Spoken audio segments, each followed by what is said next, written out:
तो उसमें भी भगवान ने बताया। फिर काल के बारे में बताया 10वें चैप्टर में। फिर प्रकृति के बारे में भगवान ने 13वें में बताया, 14वें में बताया। फिर 18वें में जो 18 चैप्टर है उसमें भी भगवान ने बताया। फिर 12वां चैप्टर है सबसे छोटा भागवत गीता का भक्ति योग, दूसरा चैप्टर 72 श्लोक गीता का सार। उसके बाद में सबसे बड़ा चैप्टर कौन सा है भागवत गीता का? 18वां चैप्टर 78 श्लोक है, 78 या 76 है। तो सबसे ज्यादा बड़ा से बड़ा श्लोक है 78, यस आई वाज करेक्ट। तो फिर कौन सा एक टॉपिक रह गया? भगवान खुद के बारे में बता रहे कि मैं भगवान हूं। नहीं तो इस कलयुग में तो सब लोग तैयार है कि हम भगवान हैं। देखो हम मरने के बाद परमात्मा के साथ में विलीन हो जाएंगे और हम परमात्मा बन जाएंगे, है ना? आप मरने के बाद भगवान बन जाएंगे, है ना? ऐसा ज्ञान चलता है ज्यादातर। इसलिए भगवान बता रहे हैं कि भगवान कौन है। वो किसने बताया? 8वां 9वां भगवत प्राप्ति और भगवत ज्ञान, उसमें भगवान ने उसके बारे में बताया। तो इस तरीके से भगवान ज्ञान दे रहे हैं। परम भूय प्रवक्ष्यामि ज्ञानानाम ज्ञानमुत्तमं याज्ञत्वं मुनयः सर्वे परम सिद्धमतो गता। भगवान ने कहा अब मैं तुमको समस्त ज्ञानों में सर्वश्रेष्ठ इस परम ज्ञान को पुनः कहूंगा जिस जान लेने पर समस्त मुनियों ने परम सिद्धि प्राप्त की। तो ये प्रकृति के बारे में भगवान ज्यादा से ज्यादा बता रहे हैं इस भगवत गीता में कि प्रकृति को समझना बहुत जरूरी है। अगर प्रकृति को आप जान लोगे तो आप सही में वास्तविक ज्ञान ले लिया है ऐसा बोल सकते हैं। नहीं तो फिर वो पूर्ण ज्ञान नहीं है, आधा अधूरा ज्ञान रह जाएगा। प्रकृति के ऊपर भगवान ने ज्यादा से ज्यादा जोर दिया।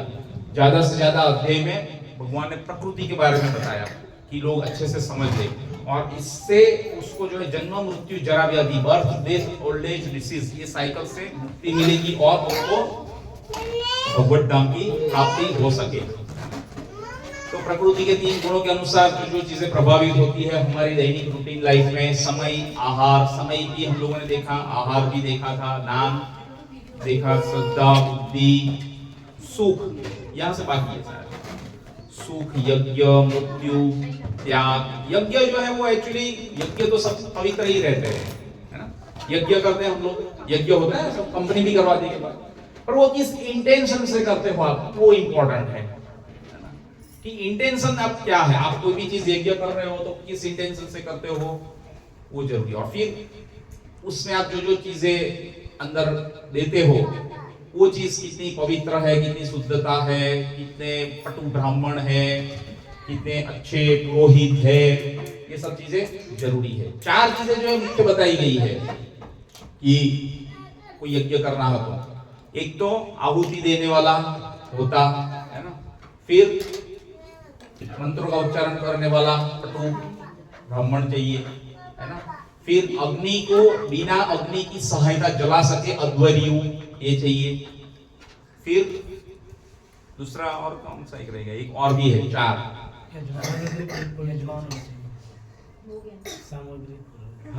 सामुद्री पूरे पवित्र 4 चीजें है। ब्रह्म ये यज्ञ कराने वाला भी होगा ना कोई यजमान? हाँ वो तो है ही, एक और था नहीं, वो नहीं, उद्गाता जो मंत्र का उच्चारण करता है वो चौथा।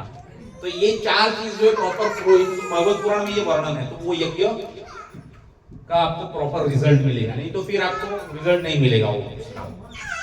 फिर मृत्यु, त्याग, ज्ञान, तपस्या, कर्म, प्रभाव, बंधन, स्थान, भक्ति, पुराण, ये सभी चीजें जो है प्रकृति के 3 गुणों के अनुसार प्रभावित होती है। तो प्रकृति के 3 गुणों को जानना जरूरी है, नहीं तो हम लोग कौन से गुण में कहां पर प्रभावित हो रहे हैं, हमारी चेतना कौन से लेवल पे दूषित हो रही है वहां हमको पता नहीं चलेगा। अदृश्य बंधन है ये हमको, है ना, अलग अलग एक रस्सी के माध्यम से हम लोगों ने समझा। फिर कलर जो है जिस तरीके से पानी में डालते हैं तो पूरा कलर चेंज हो जाता है, वैसे ही जो एक जीवात्मा इस प्रकृति के साथ में संपर्क में आता, जैसे जैसे जीवों के बीच में रहता है वैसे वैसे उसकी चेतना जो है प्रभावित होती है। अगर कोई व्यक्ति सतोगुणी व्यक्ति का संग करेगा, उसी के साथ में ज्यादा से ज्यादा समय बिताएगा, तो उसकी चेतना धीरे धीरे सतोगुण में उठेगी। फिर अगर वो रजोगुणी व्यक्ति से संपर्क में रहेगा, उसी के साथ पूरा मिलता जुलता रहेगा, पूरा दिन निकालेगा, तो उसकी चेतना वैसी हो जाएगी। तो कई बार जो है मिश्रित हो जाता है ना, जैसे यहाँ पर दिखाया गया है, वो सभी मिश्रित हो रहा है, तो वैसा भी हो सकता है। फिर हम लोगों ने देखा कि एक आग लगती है, तो उसके माध्यम से हम समझ सकते हैं कि कौन से गुण में जीव स्थित है, वह कैसे कार्य करता है ना। सतोगुणी व्यक्ति, रजोगुणी व्यक्ति और तमोगुणी व्यक्ति की कैसे बिहेव करेगा उसको देख के, तो इससे पता चल सकता है कि प्रकृति के 3 गुण एक्टिव है कि नहीं है, वो समझ आएगा हम कौन से गुण में है। प्रकृति के 3 गुणों के अनुसार समय है ना, सुबह का समय सतोगुण, फिर धनोपार्जन के लिए, अर्थोपार्जन के लिए दोपहर का समय 9 बजे से शाम को 7 बजे तक जो है रजोगुण, फिर काम, धर्म अर्थ काम तो शाम को 7 बजे के बाद है ना, पार्टी, तो ये सब शाम को होता है।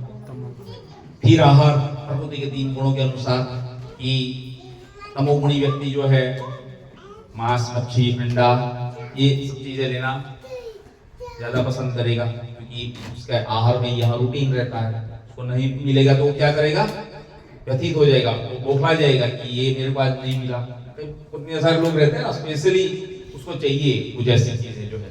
बड़े बड़े लोग जो बाहर से आते हैं ना, कई बार बाहर की कंट्री से लोग नहीं आते, कई बार यह हमारे इधर कुछ खास बहुत ढूंढते हैं और बहुत लोगों का संपर्क करके ये करते हैं कि आप इसका अरेंजमेंट कीजिए, आप ये करिए, ये मुझे कुछ खास चाहिए, ऐसा सा रहता है क्योंकि उसके साथ आसक्ति रहती है। अगर वो नहीं मिलता है तो उसका दिमाग कई बार काम नहीं करता है। चीजें जो ज्यादा आसक्ति रहती है वो अगर हमको नहीं मिलती है तो उससे हम लोग प्रभावित हो जाते हैं, तमोगुणी लोग।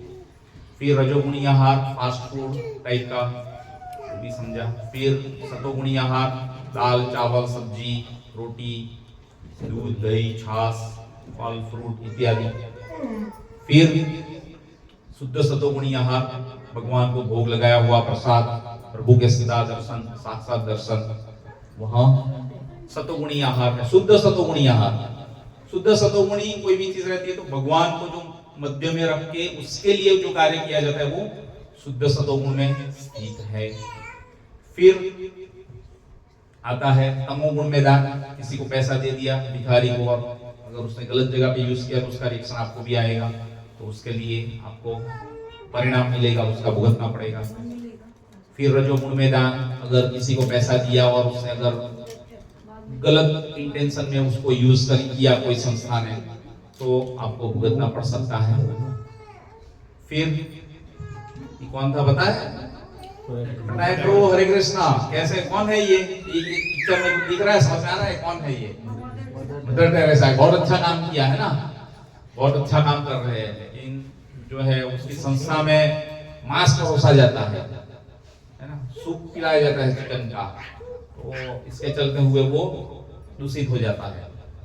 तो ऐसी जगह पे अगर आप जाके दान दे दोगे मेरी ओर से 1001, और वो 1001 से किसी जीव को हत्या कर दी जाएगी और फिर उसका मांस कुकिंग करके बच्चों को पिलाया जाएगा, खाया जाएगा, तो उसका 50% रिएक्शन बिना कुछ किए आपको बैठे बैठे मिल जाएगा।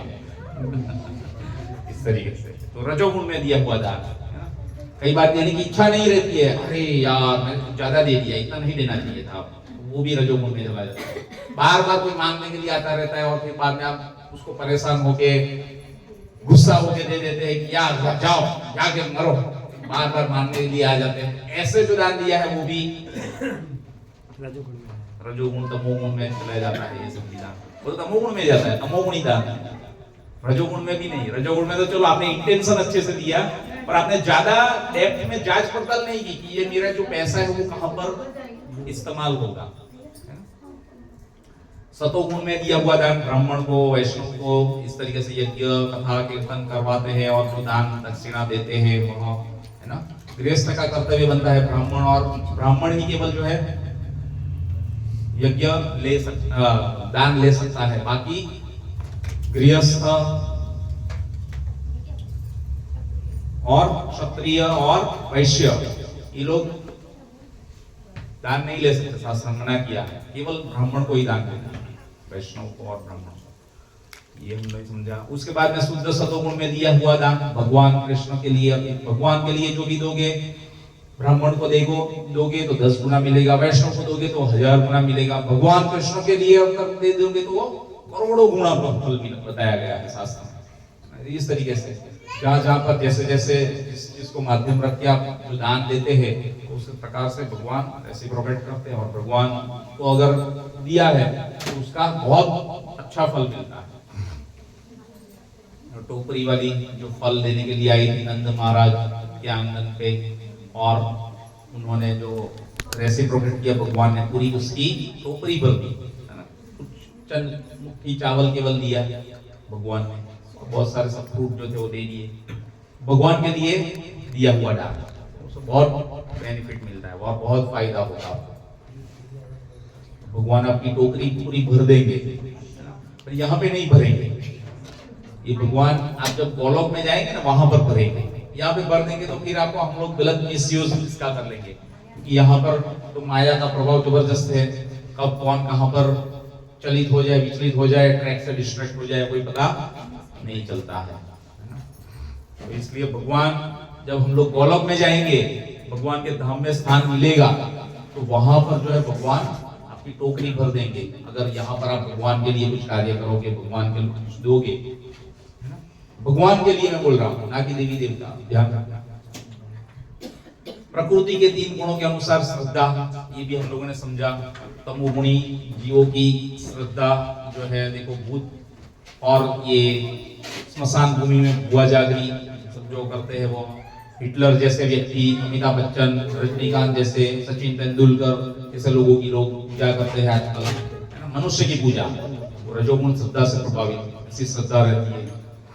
फिर ब्रह्मा विष्णु महेश भगवान के साथ में हमारी स्थित चेतना सतोगुणी श्रद्धा, और शुद्ध सतोगुणी श्रद्धा भगवान कृष्ण की भक्ति प्राप्त करने के लिए, भगवान कृष्ण को शरणागत होके उनकी प्रार्थना करते हुए जो जीव श्रद्धा में स्थिर होता है कृष्ण की भक्ति में, तो शुद्ध सतोगुण में जाता है। उसके बाद हम लोगों ने समझा बुद्धि का लेवल जो है अलग अलग रहता है ना।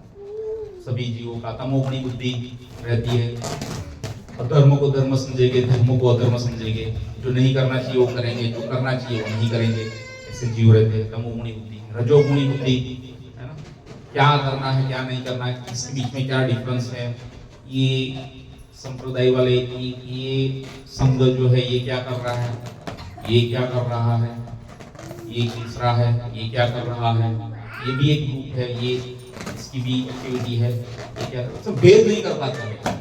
सब लगेगा सब आपको ऐसे ही सब भगवान के लिए कर रहा है, ये भी भगवान के लिए कर रहा है, वो भी भगवान के लिए कर रहा है, ये भी भगवान के लिए कर रहा है, भेद नहीं कर पाते। तो रजोगुण इससे प्रभावित।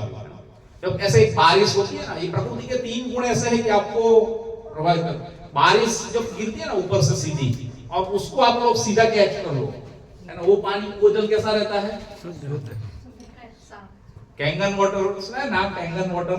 बहुत महंगा एक मशीन आता है, आपने सुना है? बस आज से 8 साल पहले हम लोग लेने वाले थे पर नहीं लिया। उस समय जो है उसकी कीमत 3 लाख रुपया थी, मशीन की 3 लाख रुपया, अभी पता नहीं। पर उससे उसमें बहुत सारा वैरायटी टाइप का वाटर आता है, और वो हेल्थ के लिए बहुत अच्छा है, पीएच मेंटेन होते हैं और बहुत सारी चीजें हैं अंदर। आपको एकदम चाहिए वैसा रिक्वायरमेंट के हिसाब से पानी मिलेगा, और वो पानी आपको इंटेक करने से शरीर की बीमारियां वगैरह जो है नाबूद हो जाती है। बहुत अच्छा है, पर हालांकि उतना कोई सक्सेस है नहीं, गया नहीं, ज्यादा चला नहीं। पर कुछ भक्तों ने हमारे साथ में थे, उन लोगों ने लिया था, ये ना कुछ खास फर्क पड़ा नहीं उसमें, इतना महंगा।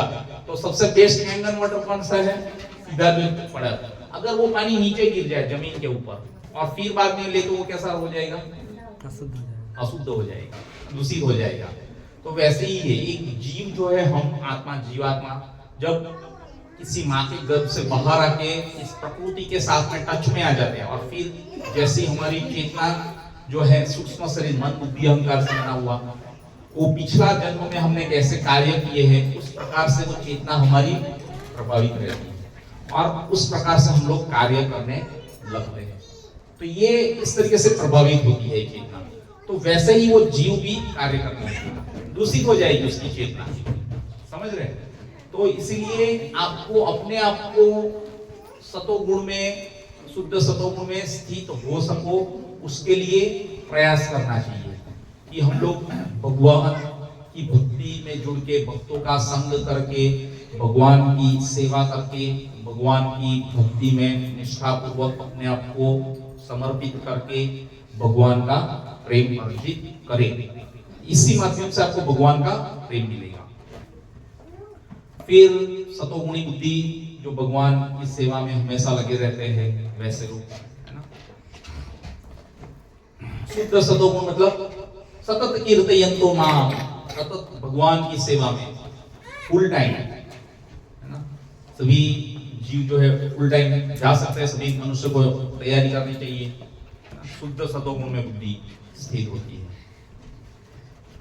फिर प्रकृति के 3 गुणों के अनुसार यहां से अभी जो है हमारा बाकी है, तो यहां से हम लोग देखेंगे। देखो, तमोगुणी सुख बताया गया है ना। कैसा सुख है? तमोगुणी। कैसा कर रहे हैं? सो रहे हैं ना, तो सोते ही रहते हैं। अभी इसको श्लोक के माध्यम से हम लोग समझेंगे तो आपको और ज्यादा क्लियर हो जाएगा। तो तमोगुणी सुख 18.39 यदग्रे चानुबन्धे च सुखं मोहनात्मनं निन्द्रालस्य प्रमोदग्धं ततात्मसुहातमम्। जो सुख आत्म साक्षात्कार के प्रति कैसा है? अंधा है ना। जो सुख आत्म साक्षात्कार के प्रति अंधा है और जो प्रारंभ से लेकर अंत तक मोह कारक रहता है और निद्रा, आलस्य तथा मोह से उत्पन्न होता है, वह कैसा कहलाता है? तामसी। तामसी है। क्या बोला गया है? तामसी है। ऐसा जो व्यक्ति आलस्य तथा आलसू लोग रहते हैं, यार एक काम किया है, कल कर लेंगे, आज कल नहीं, परसों कर लेंगे, परसों पक्का। 2 दिन के बाद ये भी आ रहा है, वो भी आ जाएगा, तो सब मिलके साथ में हो जाएगा, फटाफट हो जाएगा। 2 दिन रुक जाइए, तीसरे दिन पक्का हो जाएगा। अतालते रहते हैं ऐसे, जीव का नेचर ऐसा रहता है। हम लोगों को सबको काफी सारे अनुभव होते ही, हम लोग पूरा गृहस्थ जीवन में, कार्यकाल में बहुत सारा समय निकाल दिया अपनी जिंदगी का। कंपनी में भी ऐसा हम लोग रियलाइज होता है, अलग अलग लोगों को हम लोग ऑब्जर्व करते हैं जो हमारे साथ कार्यस्थल के ऊपर मौजूद है।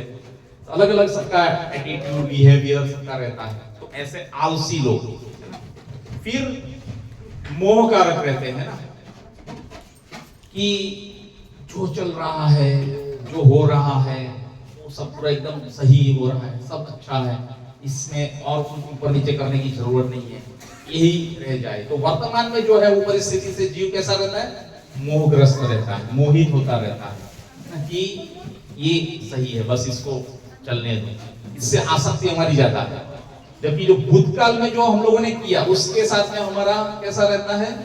वो भूतकाल में जो हो गई, घटित हो गई, उसके ऊपर हम लोग शोक करते रहते हैं कि अरे यार, मैं थोड़ा अगर अच्छा और प्रयास कर लिया तो मेरे को ये कॉलेज मिल गई होती, अगर मेरे को ये थोड़ा और जोर लगा लिया होता, मैंने ये सही से अच्छे कर लिया तो मेरे को ये कंपनी में जॉब मिल जाती, अगर मैंने थोड़ा और प्रयास ऐसे कर लिया होता तो मेरे को आज ये कंट्री में चला गया, मैं अगर थोड़ा और ये प्रयास किया होता तो मेरे को ये मिल जाता, आज मैं यहाँ पे नहीं, मैं यहाँ पर हो सकता था, मैं यहाँ पर होता।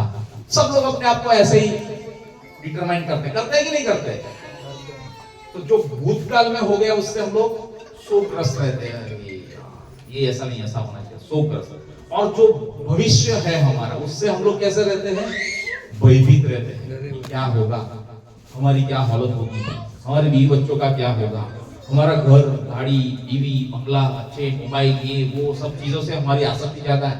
कहीं पे कोई चुरा तो न ले, इसको कुछ इधर उधर तो न हो जाए, इससे भयभीत रहते हैं सभी जीव। तो ये शोक, मोहग्रस्त और भयभीत, ये भूत, वर्तमान, भविष्य, इससे सभी जीव जो है प्रभावित होते रहते हैं। हाँ। फिर यहां पर क्या बता रहे हैं कि जिस व्यक्ति को इसका कोई अनुमान नहीं है कि किस प्रकार कर्म किया जाए और किस प्रकार नहीं, वह भी तमोगुणी है। क्या करना है क्या नहीं करना है वो समझ में ही नहीं आता है। यहाँ पर जो कुछ चीजें मैंने पहले दिखाया, वो क्या किया था, सो रहा था और सर पे पेपर डाल दिया था। दिन का समय होगा तभी तो उजाला होगा, तभी तो सो रहा है। तो वो क्या रिफ्लेक्ट करता है, दिन में सो रहा है जबकि काम करने का समय है ना, तो गलत है।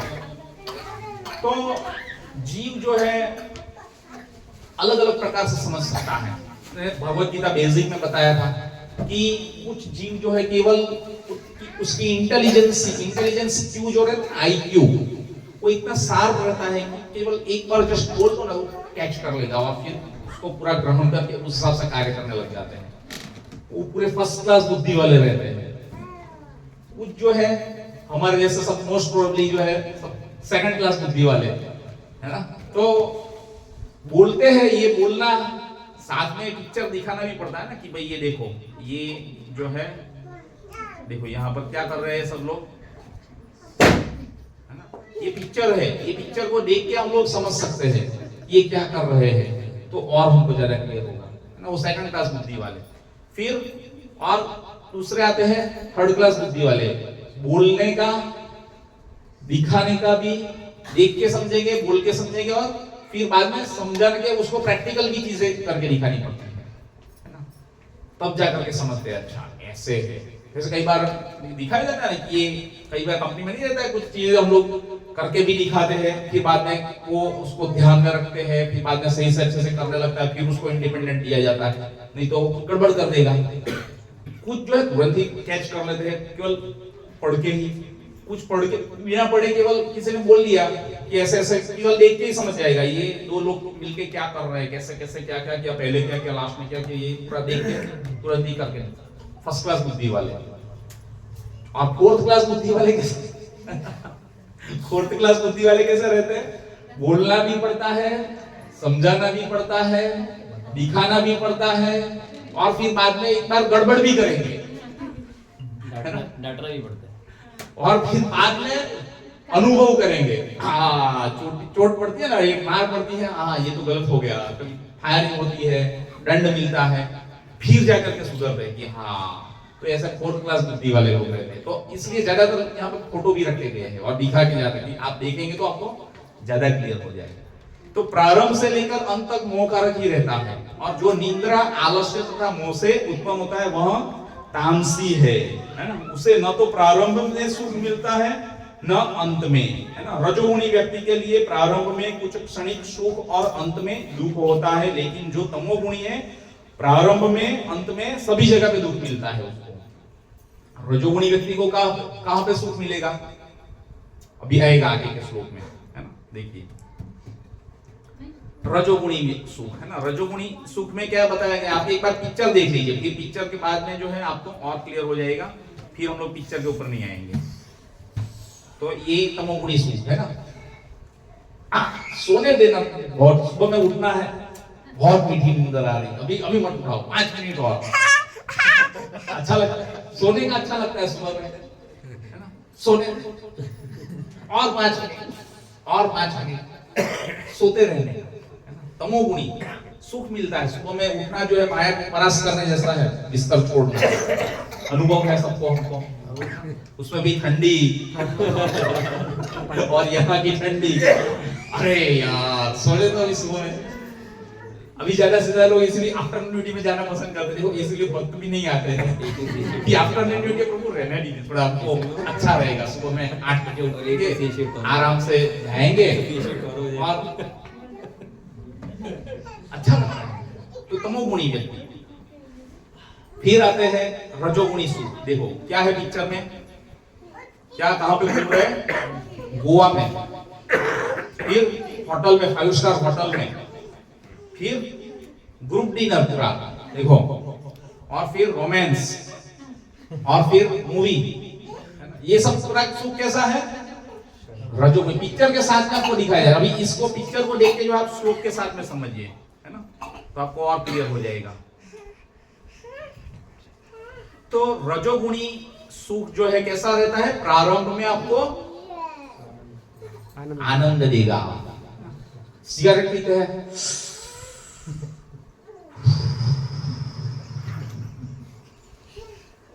कितना आनंद आता है ना? और फिर बाद में कैंसर कुछ साल के बाद। रजोगुणी सुख शुरू में आनंद देगा, फिर पीछे से तकलीफ। तो विषयेंद्रिय संयोग तद अग्रे अमृतोपमम परिणामे विषमीव तत्सुखम राजसम श्रुतम। जो सुख इंद्रियों द्वारा उनके विषय के संसर्ग से प्राप्त होता है और जो प्रारंभ में अमृत तुल्य लगता है, कैसा है? अमृत के समान लगता है। हाँ, बहुत अच्छा है ना?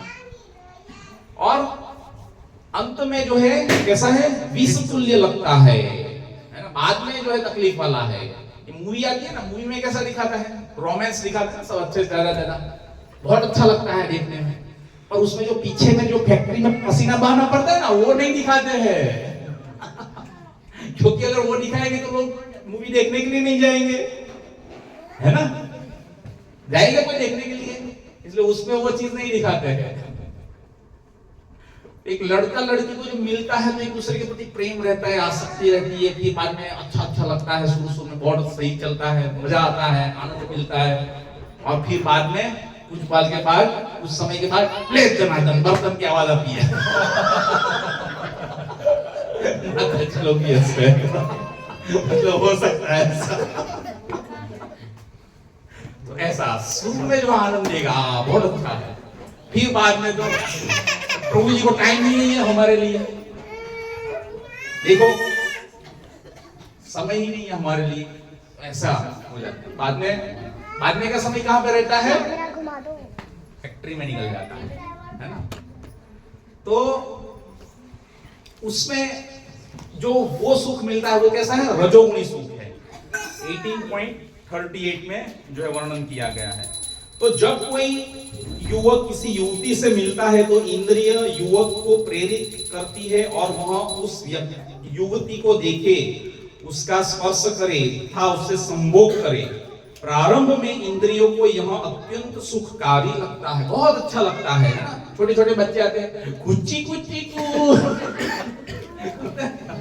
फिर बाद में धीरे धीरे उम्र बढ़ती है, कुची कुची कू, टाइम जाता है धीरे धीरे। फिर बाद में कुची कुची कुची, 70-80 साल की उम्र में बच्चे के बच्चे हो जाते हैं।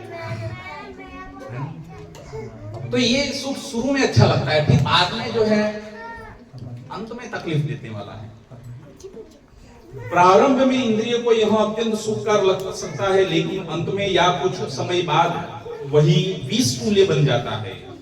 तब वे विलग हो जाते हैं और अंत में तलाक हो जाता है ना? आज बहुत सारे लोगों के तलाक होते हैं, है ना?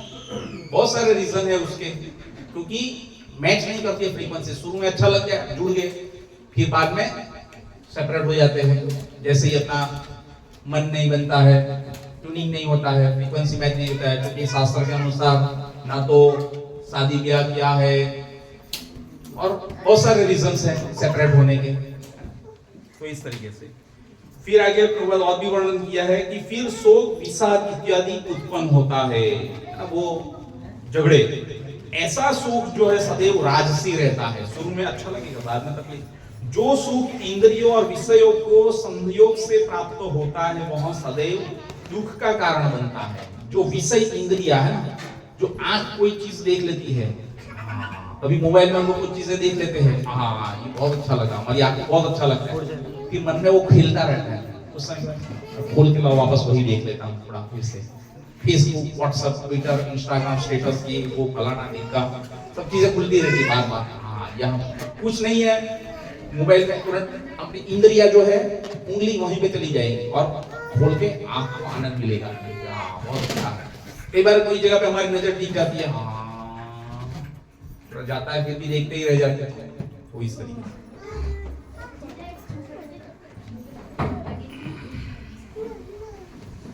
जो सुख इंद्रियों और विषयों के संयोग से प्राप्त होता है वह सदैव दुख का कारण बनता है, अतएव इसमें सभी तरह से बचना चाहिए। क्या करना चाहिए? क्या निर्देश दिया गया है? बचना चाहिए। कैसे बच सकते हैं? अब बचने के लिए तो बोल दिया कि बचो आप लोग, भगवत गीता भगवान ने बोल दिया कि ऐसी चीजों से बचिए। कैसे बच सकते हैं? भक्तों के एसोसिएशन में भक्तों के संग में रहेंगे तो भी बच पाएंगे। फिर आता है सतोगुणी सुख। देखो, यद अग्रे विषमीव परिणामो अमृतोपमं तत्सुखम सात्विकम प्रोक्त आत्मं बुद्धि प्रसादजम सतोगुणी सुख। देखो, अभी यहाँ पर दो श्लोक में आप कंपेयर कीजिए, है ना। इसमें क्या लिखा गया है? यद अग्रे विषमीव, और इसमें क्या लिखा गया है? जो परिणाम है विषमीव, है ना। परिणाम क्या होगा? विष के समान होगा। और ये सतोगुणी, उसमें क्या लिखा गया है? परिणाम है अमृतोपम। और यद अग्रे विषमेव, शुरू में कैसा है? विष के समान, दुख का ही है ना। भक्ति करना। आज हमारे भक्त जो है हमारे साथ जो जुड़े हैं, जो रेगुलर डिवोटीज है, वो कितनी 16 माला करते हैं रोज का 2 घंटा।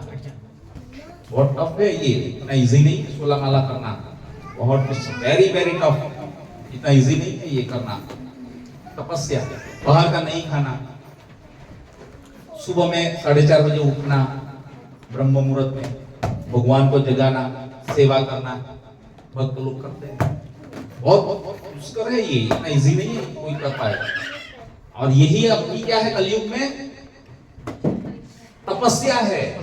ये तपस्या आपके साथ में आएगी। आपका अगला जन्म कहां पर होगा, कैसे लोगों के बीच में जाएंगे, कैसे लोग में जाएंगे, कौन से धाम की प्राप्ति होगी, भगवान के धाम की प्राप्ति होगी नहीं, ये सब चीजें है ना। तो इसलिए ये कैसा है? यदो अग्रे विषमीव, और इसमें रजोगुणी में कैसा है? विषय इंद्रिय सुख, शुरू में जो है परिणाम में विषमीव है, परिणाम विष के समान होगा, जबकि बाद में जो है अमृतोपमान है। लेकिन बाद में जो मिलेगा वो कैसा है? अमृत के समान सुखकारी। जो प्रारंभ में विष जैसा लगता है लेकिन अंत में अमृत के समान है, और जो मनुष्य में आत्म साक्षात्कार जगाता है, वहां कैसा सुख कहलाता है? सतोगुणी सुख, सात्विक सुख। इसलिए वह जो सब चीजें हैं जो आत्म साक्षात्कार के प्रति अंधा है, वो सब जो है रजोगुणी सुख है। कैसा है? रजोगुणी। और वो चीज जो कि आपको आत्म साक्षात्कार के प्रति लेके जाए कि आप एक आत्मा हो, आपका कार्य है भगवान की सेवा करना, आप भगवान के दास हो, और दास का कार्य है भगवान की सेवा करना। अगर वो समझ के आप भगवान की सेवा में लग जाओ, भगवान की प्रसन्नता के लिए कार्य करो, और वह जो कार्य है वो सतोगुण में कार्य है। और भगवान के लिए करो तो शुद्ध सतोगुण में चला जाता है। किसी भी देवी देवताओं के लिए भी आप करो, वो कार्य सतोगुण में है। समझ रहे? तो वैसी चीजें जो है आत्म साक्षात्कार के प्रति अंधी है, वो सब रजोगुण। प्रभुपाद ने बहुत सारी 14 बार पृथ्वी का परिभ्रमण किया, और बहुत सारे साइंटिस्ट लोगों से मिले, बिजनेसमैन से मिले, और बहुत सारी जगह पे मंदिर, सेंटर, टेंपल की स्थापना की और प्रचार किया, और बड़ी बड़ी कॉलेज, यूनिवर्सिटीज में गए, उन लोगों के साथ जो वार्तालाप किए, बहुत सारे कन्वर्सेशंस है, पर बहुत सारी ब्रांचेस है वहां पर, कॉलेजेस में, यूनिवर्सिटीज में। लेकिन उन्होंने बोला कि आपके यहाँ ऐसी कोई ब्रांच नहीं है जो कि आत्मा का ज्ञान दे सके। कौन सा ज्ञान? आत्मा का ज्ञान। वो कहीं पे नहीं मिलता है, ये इस्कॉन में मिलता है। इस्कॉन के जितने भी मंदिर है वो एक स्कूल के समान है। वहां पर सुबह शाम जो है गीता के ऊपर क्लास होती है, सुबह शाम भागवतम और गीता के ऊपर क्लास होती है, और आपको समझाया जाता है यथार्थ रूप, प्रैक्टिकली, एग्जाम्पल के साथ में, कि हमको इस मनुष्य जीवन मिला है तो हमको किस तरह से कार्य करना है।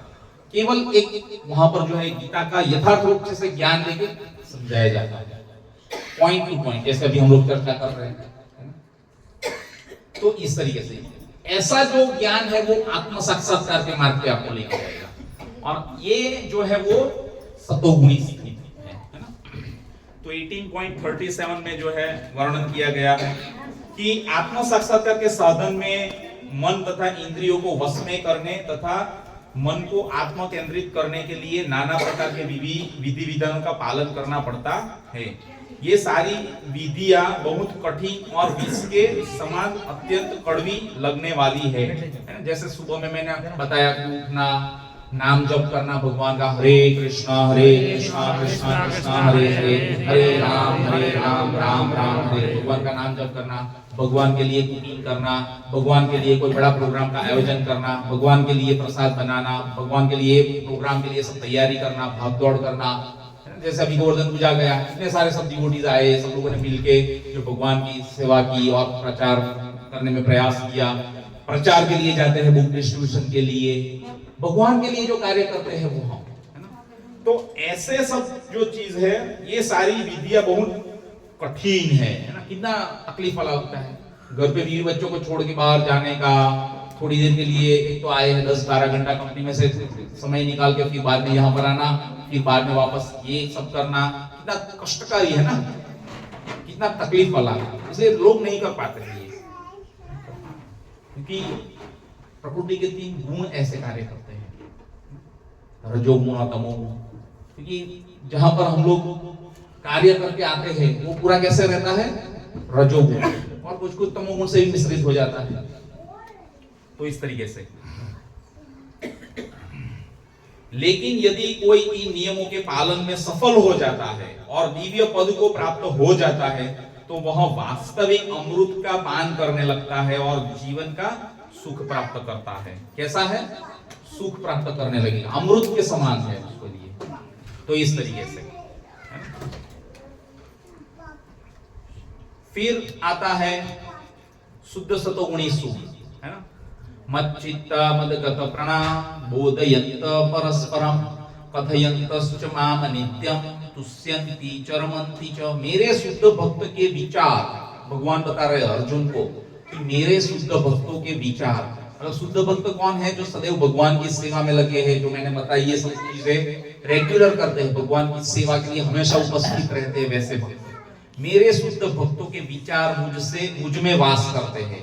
भक्त कहां पर वास करते हैं, इसलिए भगवान के हृदय में। भगवान जो है भक्तों के हृदय में वास करते हैं।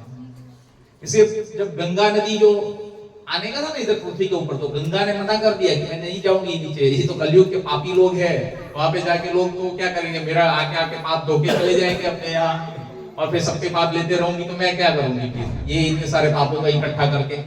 लेकिन भगवान ने उसका निराकरण भी दिया कि जो है मेरे शुद्ध भक्त जो है आएंगे। और जब मेरे शुद्ध भक्त जो तपस्वी लोग हैं, जो तपस्या में जीवन जीते हैं, वैसे उनको शुद्ध भक्त बोला गया है। भगवत गीता में शुद्ध भक्त किसको बोला गया है, तपस्वी जीवन जीते हैं। और कलयुग में तपस्या क्या है, भगवान का हरे कृष्ण महामंत्र का जप करना। और दूसरी तपस्या क्या है, हरि नाम संकीर्तन, एक भगवान के लिए प्रचार करना। और दूसरा सारे धर्मों को निभाना। भगवान का धर्म क्या है हमारा, संकीर्तन करना, संकीर्तन। धर्म क्या है हमारा, प्रभु जी ने बोला कि हमारा धर्म निभाना। अब एक जीव का धर्म क्या हो सकता है, भगवान का प्रेम अर्जित करना और भगवान की सेवा करना। सभी जीव किसी न किसी की सेवा करेंगे, भगवान की नहीं करोगे तो आप माया की करोगे। करते हैं ना सब, बीवी बच्चे अपने पुत्र की करते हैं, पुत्र अपने बीवी बच्चों की करते हैं, पुत्र बीवी बच्चे अपने मिलके दादा दादी की करते हैं, दादा दादी ने उनकी की, है ना। कंपनी में जाते तो बॉस की सेवा करते हैं, कहीं ना कहीं पे कोई ना कोई सेवा करेंगे। प्रेम भी जो है कहीं ना कहीं पे जीव करेगा, किसी न किसी से ट्रांसफर होता रहता है प्रेम भी। आज बच्चे से हुआ, कल को उठ के माँ से होता है, फिर माँ से तो सबसे पहले होता है, फिर बच्चे से हो जाता है, फिर पिताजी से होता है, फिर पत्नी आ जाती है, पत्नी से होता है, फिर पत्नी से बच्चा आ जाता है तो बच्चे से हो जाता है, फिर बच्चे के बच्चे आते हैं तो उससे हो जाता है, ट्रांसफर होता रहता है ना। तो ये सब चीजें छोड़ के अगर जो भगवान को सेंटर में रख के भगवान के लिए, ऐसा नहीं है कि आपको भगवान ऐसा बोल रहे हैं कि आप माता पिता की सेवा मत करो। भगवान वो तो कर्तव्य है आपका, तो करना ही है, पर परम कर्तव्य क्या है इसको नहीं भूल जाना है। उसको भूल गए तो आप अपना परम कर्तव्य भूल गए। गीता में ये बता रहे हो, तो ये कर्तव्य जो है हमको निभाते रहना है। तो वो जो है शुद्ध भक्त में चले जाते हैं, तपस्वी जीवन जीते हैं वो। खाने पीने के ऊपर कंट्रोल, है ना। बाहर गए रामा मंडी में और वो चौराहे के ऊपर जो गरम बढ़िया जलेबी जो है तल रहा है, समोसे निकाल रहा है, खा लेते हैं यार, ये कभी तो खा ही सकते हैं। ये सब थोड़ा प्याज लहसुन का तो नहीं है ना, हाँ नहीं है, बहुत अच्छा है, ले ऐसा हो जाता है, इंद्रिया तुरंत विचलित हो जाती है, हाँ खा। पर अब जो बना रहा है उसकी कॉन्शियसनेस कौन सी है, वो मैटर करती है। बनाने वाले की चेतना कैसी है, अगर वो जैसा भाव से जिस तरीके से बना रहा है और वो जो आप सीधा ग्रहण करोगे, तो मान लो वो घर पे बीवी बच्चे से झगड़ा करके आया है और फिर उसके साथ में पूरा मसाला डाल रहा है, ये डाल रहा है, वो डाल रहा है, पूरा गुस्से में है और पूरा फटाफट निकाल रहा है, लो पैसा के लिए कार्य कर रहा है। तो ऐसा अगर आप तो अच्छे से खा रहे हैं, बहुत अच्छा है, तो आपको शुरू में कैसा लगेगा, अच्छा लगेगा, पर बाद में क्या लगेगा, वो जलेबी कड़वी दुख। शुरू में तो मीठी लगेगी, जब लेंगे तब तो, बाद में कड़वापन कुछ समय के बाद दिखेगा।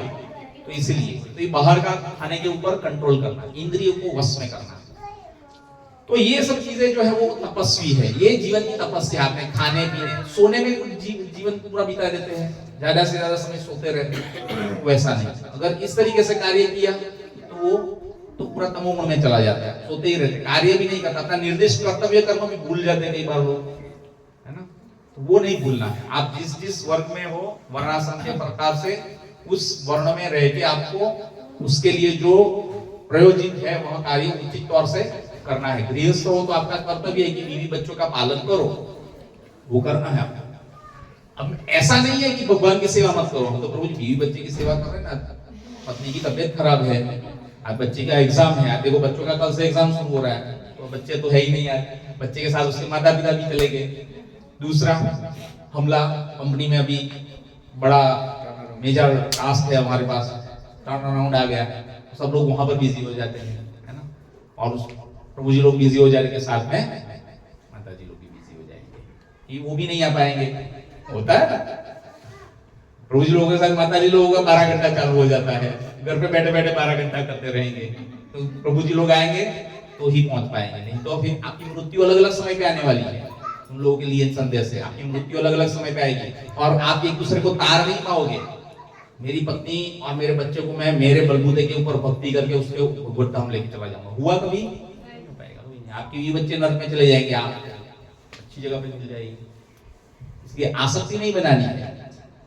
अगर यहाँ पर आप है तब तक आप उसकी सहायता कर सकते हैं, आपको उसको गाइडलाइन दे सकते हैं, उसको मार्गदर्शन दे के बता सकते हैं कि भाई भगवान का नाम जप करो, भगवान की सेवा करो, भगवान के नाम रूप गुण लीला परिकर इत्यादि का श्रवण करने के लिए कीर्तन में आओ, भक्तों का संग करो, प्रसाद की सेवा है, प्रोग्राम है तो ये करना है, वो करना है, ये है फलाना आदमी का, बहुत सारी सेवा है, करो।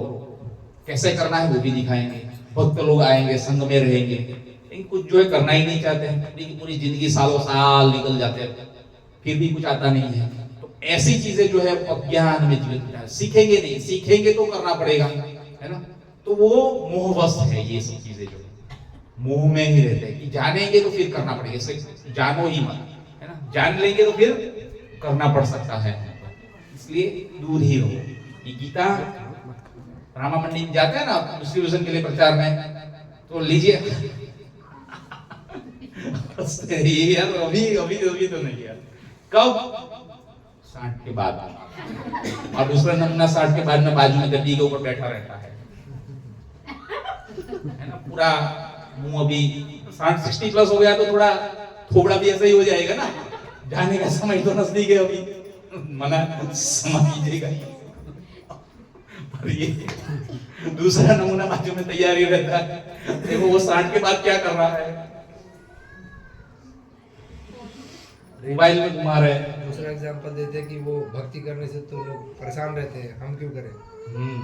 ये भी एग्जांपल बहुत चलता है। हम किसी का बुरा कर नहीं रहे तो हमको क्यों भक्ति करने का, हमको क्यों सत्संग में आने का, हमको क्यों भगवान का ज्ञान लेने का, हम कुछ कर ही नहीं रहे, हम घर पे हमारा सब ऐसे कर ही रहे, सब बराबर चल रहा है, हमको जरूरत नहीं है आपके सत्संग में आने की, तो वैसे ज्ञान में जीते रहते हैं।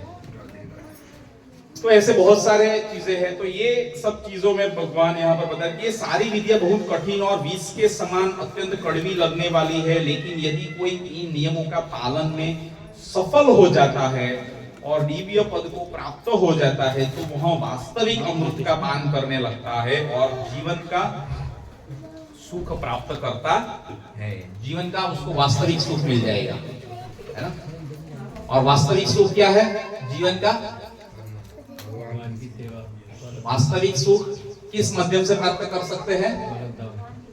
भगवान के प्रेम अर्जित करके, भगवान का प्रेम अर्जित करना कि भगवान हमसे प्रेम करे। और भगवान कब हमसे प्रेम करेंगे?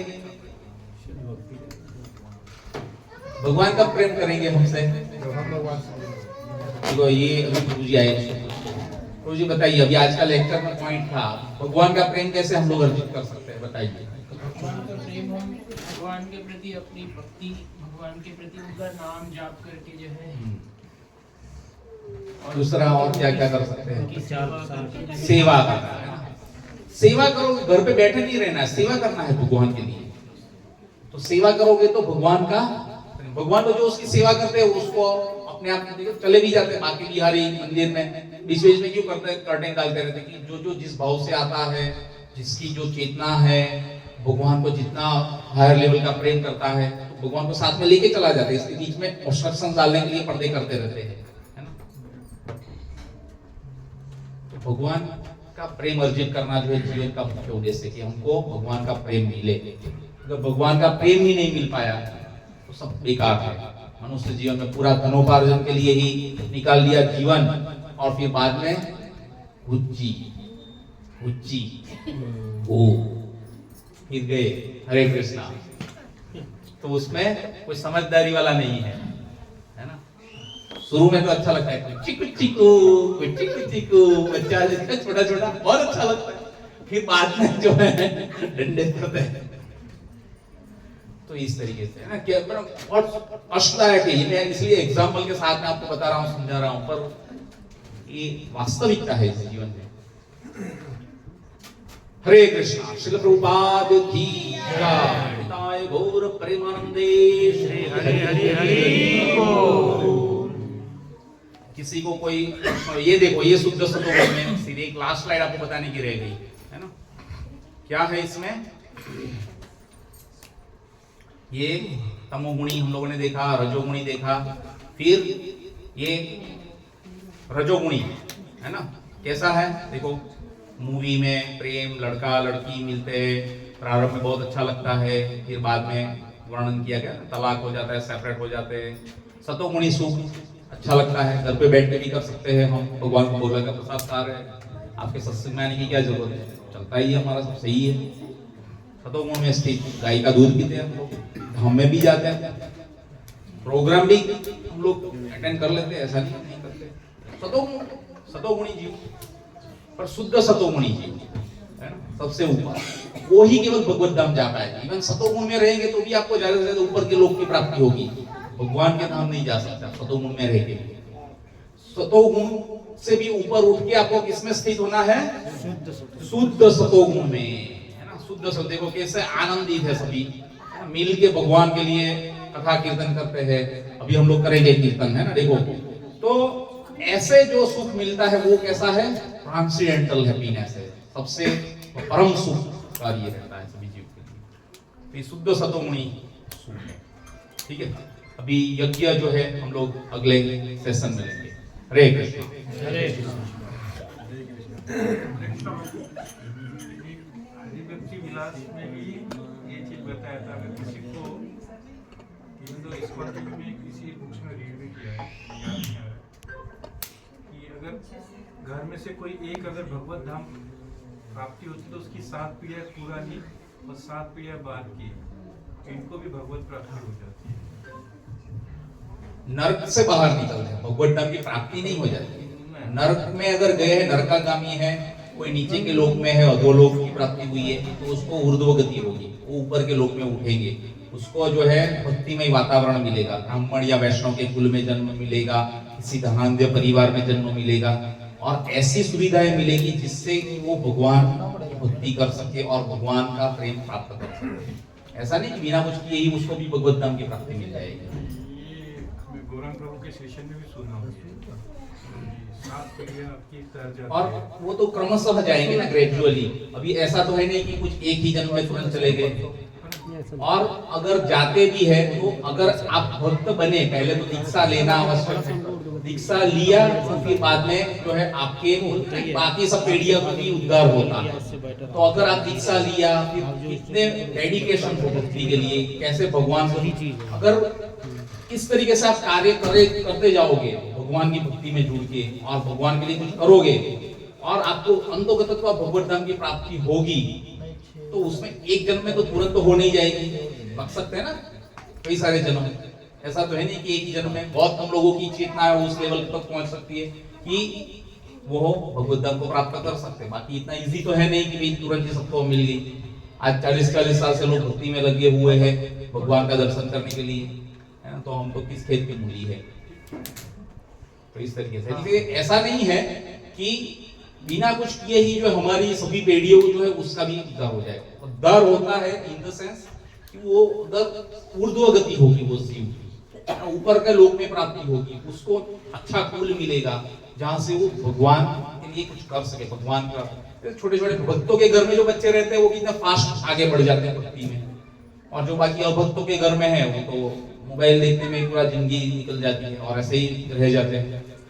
तो इस तरीके से हरे कृष्णा।